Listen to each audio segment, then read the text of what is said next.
Salut à toi. Tu veux investir dans la crypto, mais tu hésites entre Bitcoin et Ethereum? Tu te demandes lequel a le plus de chances d'exploser à l'avenir? Dans cette vidéo, je vais t'expliquer, de manière simple, lequel peut t'apporter le plus gros gain avec les données les plus à jour d'août 2025. Alors, reste bien jusqu'à la fin. Le Bitcoin, c'est la première crypto-monnaie née en 2009. C'est le pilier du marché. Et en 2025, il reste la référence absolue. En janvier 2020, un BTC valait environ 7 000 $.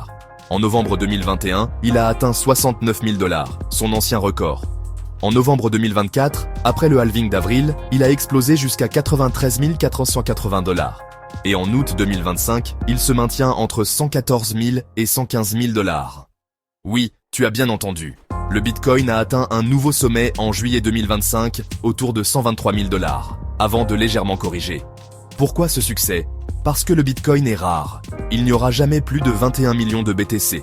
Et cette rareté attire les investisseurs, les institutions et même certains États. C'est ce qu'on appelle une réserve de valeur, un peu comme l'or, mais en version numérique.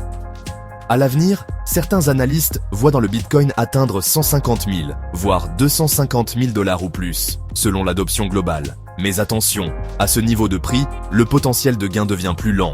Tu ne feras probablement pas un x10 facilement, mais plutôt un x2, peut-être x3, si le marché explose à nouveau. Ethereum, créé en 2015, c'est bien plus qu'une simple crypto.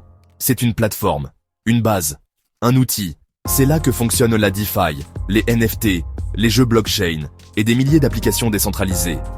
En janvier 2020, un ETH valait environ 140 $.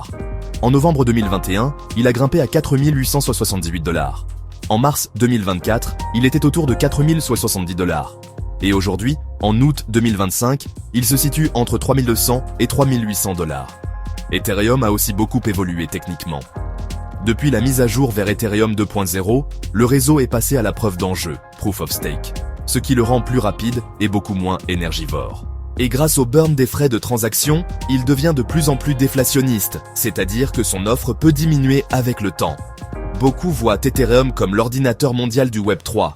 Des analystes estiment qu'il pourrait atteindre 10 000, 15 000, voire 25 000 $ dans les prochaines années, si l'adoption continue. Le potentiel de gain est plus élevé qu'avec le Bitcoin, mais il y a aussi un peu plus de volatilité. Alors, lequel choisir? Voici 5 différences importantes, sans tableau. 1. L'ancienneté.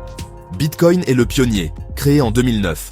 Ethereum est plus jeune, né en 2015, mais très innovant. 2. Le prix actuel. En août 2025, le Bitcoin vaut autour de 115 000 $. Ethereum est beaucoup plus accessible, entre 3 200 et 3 800 $. 3. Le potentiel futur. Bitcoin pourrait atteindre 150 000 à 250 000 $. Ethereum vise entre 10 000 et 25 000 $, selon plusieurs analystes. 4. L'utilisation. Bitcoin est surtout une réserve de valeur. Ethereum est un outil, il permet de faire tourner des projets concrets du Web3. 5. Le potentiel de gain. Avec Bitcoin, tu peux espérer un x2 à un x3.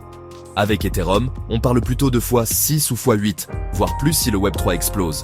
En résumé, Bitcoin c'est la stabilité et la rareté. Ethereum c'est l'innovation et l'usage massif. Les deux sont puissants, mais le potentiel brut de gain est plus élevé avec Ethereum.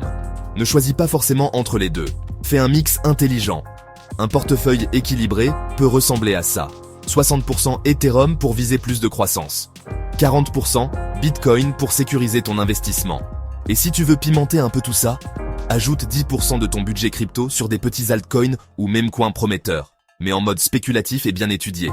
Alors, tu es plutôt team Bitcoin ou team Ethereum? Ou les deux comme moi?